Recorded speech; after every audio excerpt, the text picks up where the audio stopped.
Hello everyone and welcome to Felix's Space Time. In today's video I have an interview with Nicole McElroy, an International Space Station Flight Controller.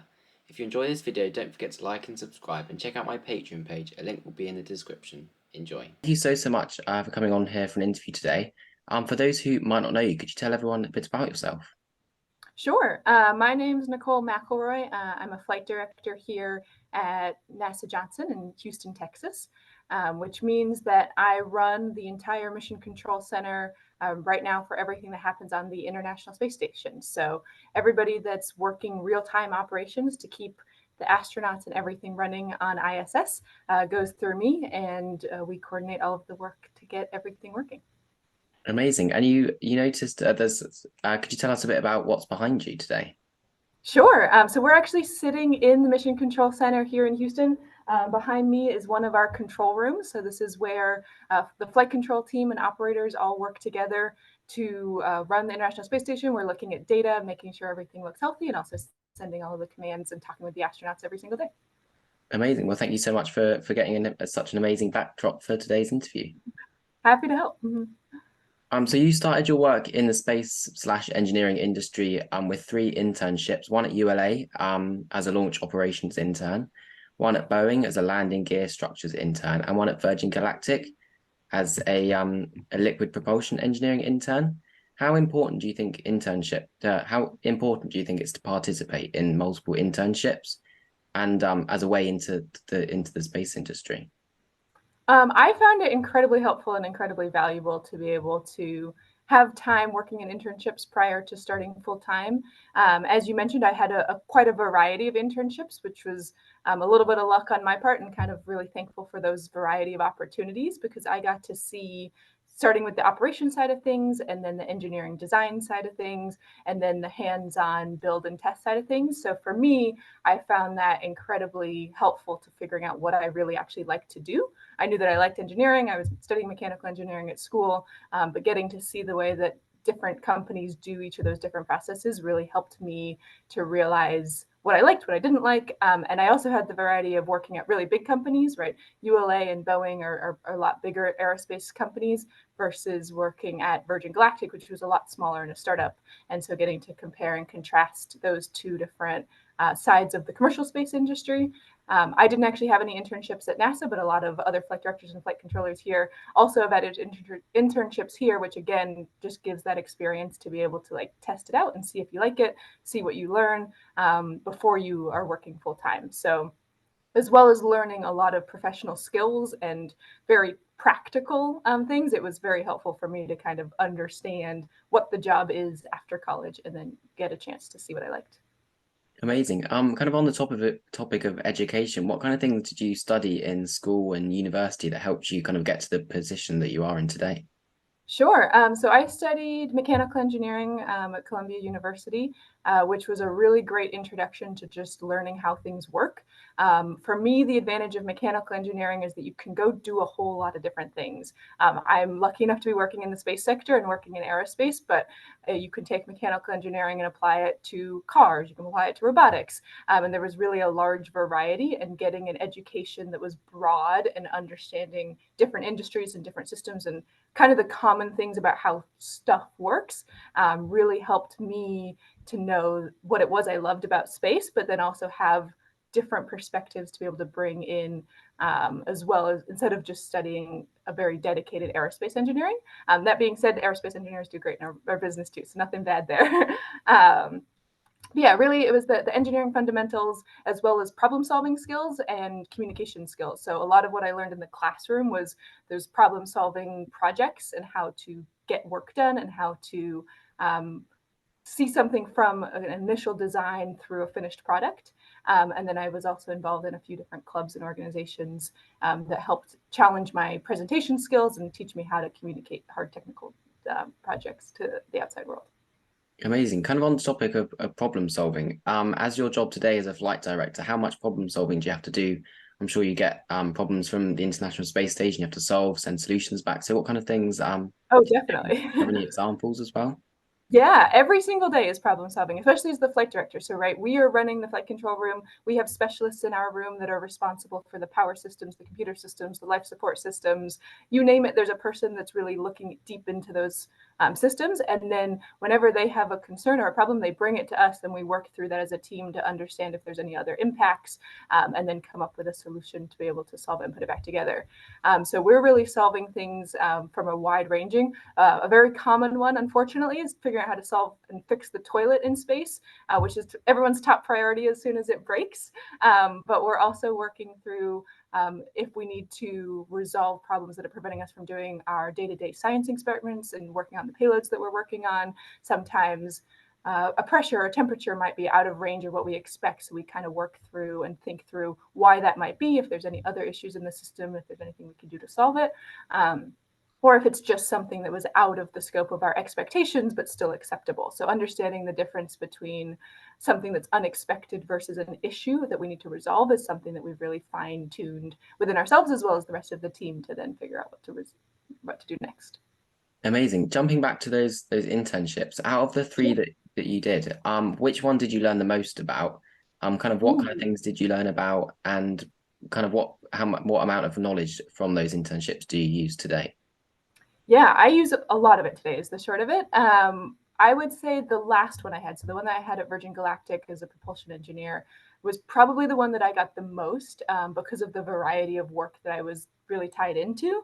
I was tied into helping build their engine test stand, so understanding how propulsion systems worked, and had the kind of trust and permission to go and design my own system. So I was working on a nitrogen system and being able to design exactly where the valves went, where the systems were, what size the tubing was. And so being able to work that from like start to end really helped me understand what that process looked like, as well as the technical of the different fluid dynamics that were involved.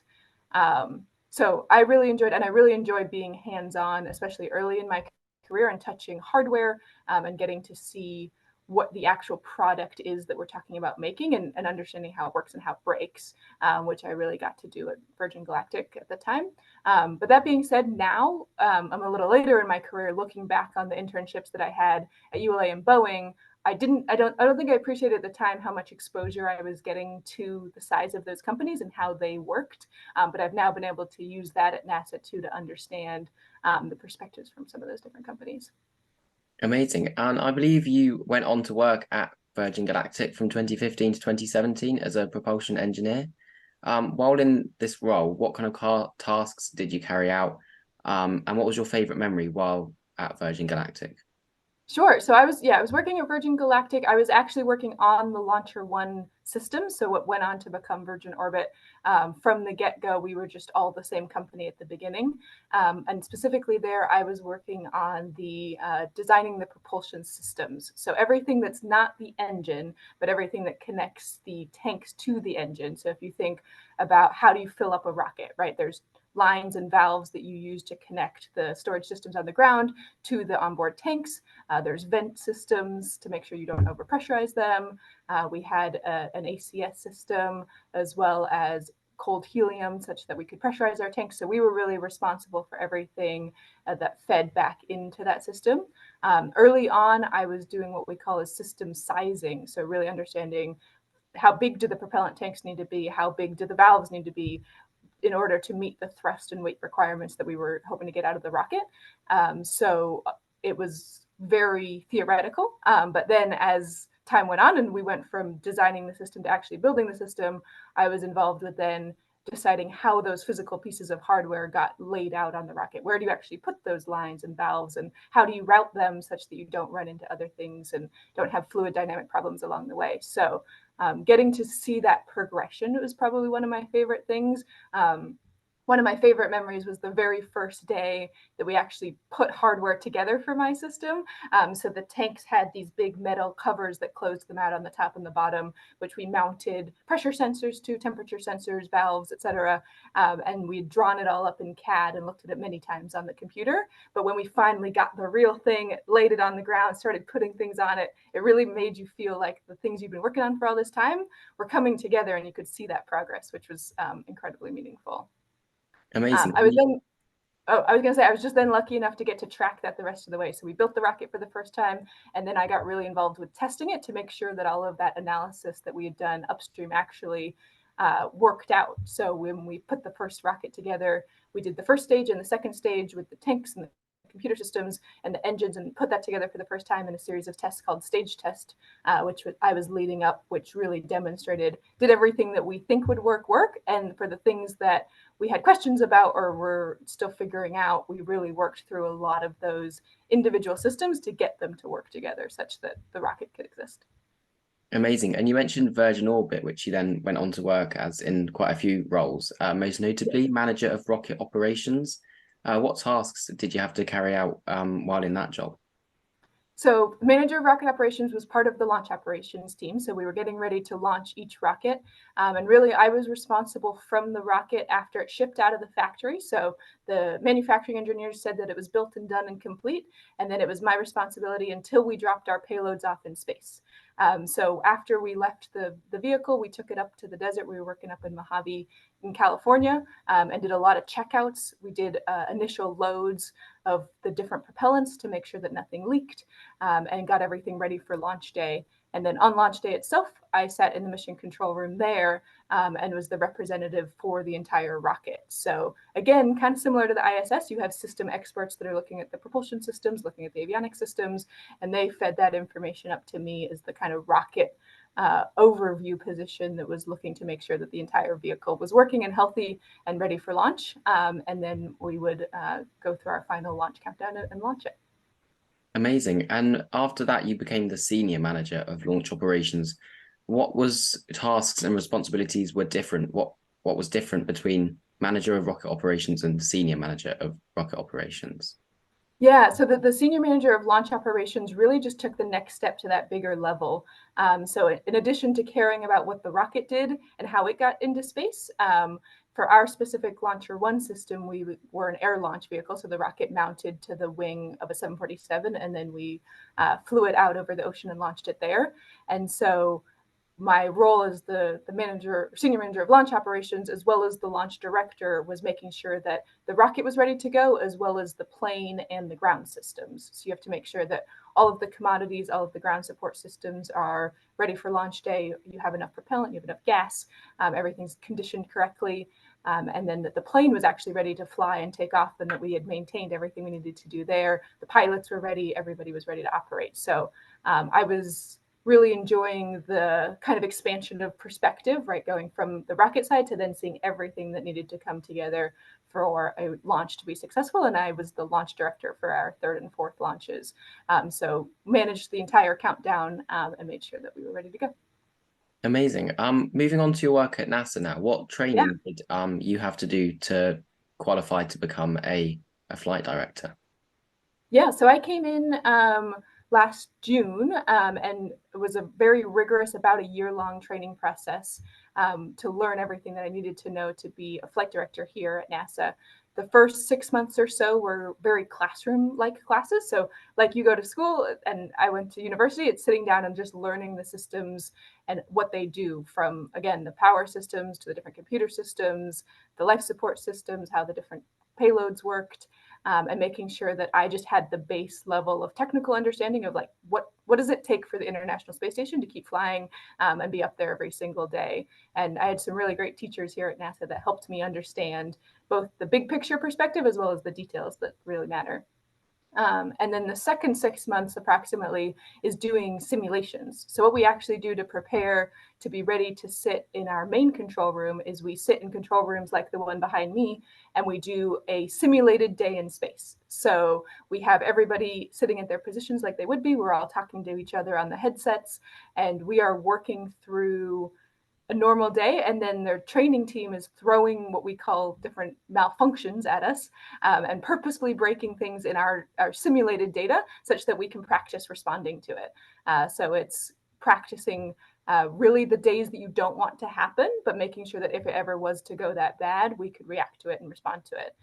So as the flight director, I'm managing that entire control room and practicing my leadership skills, understanding the different technical things that the team is bringing me, but also understanding how they all fit together and how I need to integrate and understand how, if one person's having a problem with the power systems over here and someone else is working on oxygen system over there, right? How do those two things affect each other? Other things that we need to work on together and make sure that we can come up with the right solution and the plan ahead to go and solve those problems in space. So the simulations are pretty stressful, but that's on purpose, right? So you can know that you can resolve it and do really well in those situations, and then you're ready for anything that could happen real time. Amazing. And I'm guessing as a flight director, you can't be there 24/7. So there are other people that come in and take up this role while you're away. Is that right? Yeah, that's a great question. There's actually about 25 active flight directors here at NASA right now. And over the course of the history of Johnson Space Center, there's been 107. So not very many. I'm number 104, so I'm one of the newer certified flight directors. But as I said, about 25 of us at the moment.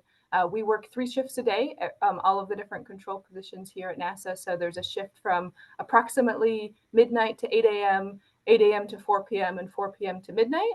And you hand off between each of the different flight directors as well as the other controllers, the state of the system and anything that needs to get done or any open work that's going on. And so the team is very good at communicating and sharing that information back with each other, such that whoever's showing up for the next shift has the right information and the knowledge that they need to be able to pick it up and keep moving everything forward. Amazing. And as a flight director, can you, if you were to let me phrase that differently, could you manage like launches? Have you got that kind of those qualifications to manage a launch instead of the ISS? So right now I'm only certified to run the ISS, but different flight directors in our office have different certifications. So we're also working on coordinating with all of our commercial providers. So for example, whenever a SpaceX or Northrop Grumman vehicle comes up to bring us cargo or crew operations, we will certify specifically to be on the receiving side of that of ISS. And then there's also some additional Delta certifications that people are working on. For example, for the Artemis launches, when we did Artemis 1, there was ascent and entry flight directors. So they trained specifically for the ascent portion of the flight and then the re-entry. And so we're in command and control of everything going on during that time. So in order to go do those things, I'd have to go learn a little bit more and go through a little bit more training, but definitely looking forward to doing that as we go ahead. Amazing. Could you walk me through a typical day in your life as a flight director? Sure. The good thing is that not all of them are the same, but for a typical day that I'm working in the mission control room, right, as I mentioned, there's those 3 shifts a day. So if it's an orbit 1 or an orbit 2, which is either midnight to 8 a.m. here or 8 a.m. to 4 p.m., those are the shifts that the crew and the astronauts on board the International Space Station are awake. So they're working through their list of priorities and their task list, and we're really helping enable them as well as make sure that the rest of the systems are still working. So I'll take the shift, right? So I'll come in, I'll talk to the person that's off going, make sure I understand what I need to know, and then really focus on the timeline of activities that we need to get done and prioritize those or work through any issues that come up real time, talk with the astronauts about how their day is going. We have a planning conference at the beginning and the end of every single astronaut day, such that they talk with the ground and understand priorities, as well as any questions and kind of just feedback of how things are going. And then on the 3rd shift, so the afternoon shift here in Houston, we're doing what we call is planning for the next day. So we're putting together that timeline, all of those procedures, making sure that all the paperwork is ready to go. And there's a very solid and ready to go plan for the next shift to walk in and then start executing. So it's very much a back and forth of plan, execute, plan, execute. And then big picture, when I'm not on console in the control room, we're doing pretty much the same thing. It's a lot of preparation and planning for upcoming events. For example, a spacewalk, what we call an EVA, takes months and months of planning. There's whole teams on the ground that are putting together procedures, looking at all the different hardware, making sure that they've got the tools, making sure that the suits are ready.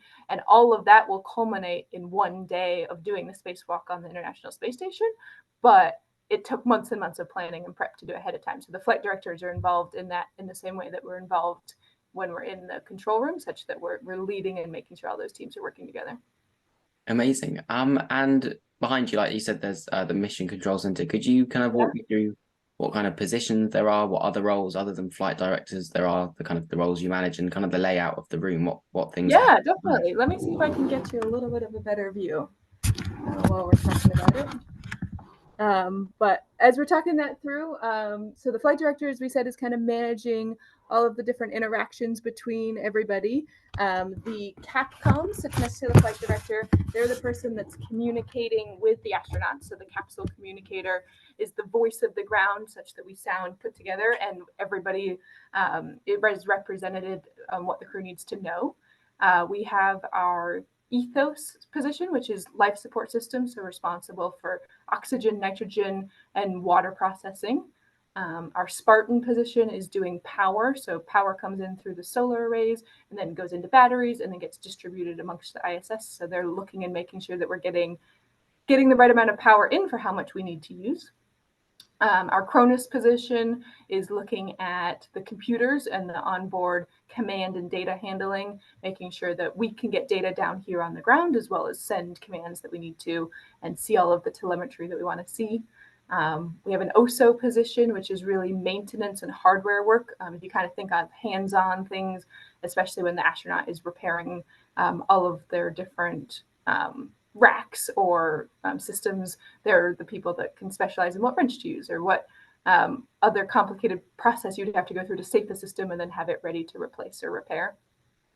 What are some of the other ones? We have for specifically when a vehicle is coming or going, we have a visiting vehicle officer as well as an ICE, which is a integrated systems engineer. And so they're working to make sure that the vehicle that's coming up is healthy and know what the system state is, such that when it integrates onto the ISS, we start sharing power and air and data that will work successfully.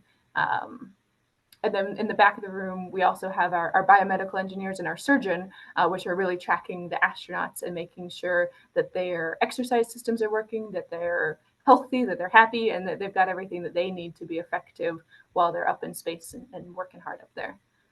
So it's definitely a really busy control room.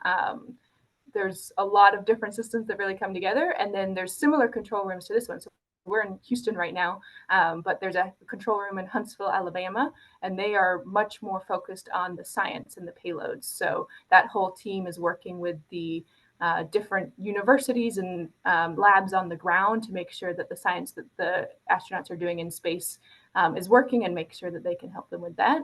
And then we also have control rooms in Munich in Germany for the European Space Agency, out in Japan for JAXA, and in Moscow for the Russian Space Agency as well. So it's a very much actually an international space station, and we talk with the corresponding control rooms around the world every single day to make sure that everything's coming together and working well. Amazing. My final question for you, what are your plans for the future? That's a great question. I'm still learning and really kind of loving everything that's going on here as a flight director. As I said, I'm one of the newer ones, so definitely have a lot still to learn. We mentioned I'm certified right now to do ISS. I'm hoping to get certified soon to run my own spacewalk. So we've got a few coming up hopefully next year that I will shadow and follow along with a different flight director first, and then hopefully lead my own coming up, and then we'll kind of see where it all goes from there. Amazing. Well, that's all my questions. Thank you so much for coming on here for an interview. It was really amazing to get to know more about what you do as a flight director, the other roles in the room, and thank you so much for getting such an amazing backdrop. It's amazing to be able to see straight in. No, thank you so much. It was great to be able to talk with you. I appreciated all of your questions and really enjoyed getting to talk about what we do. If you've ever got additional questions or happen to be in Houston, definitely let us know. Thank you so much, and I hope you have a wonderful rest of your day. You too. Thank you so much for watching. If you enjoyed this video, don't forget to like and subscribe. See you next time.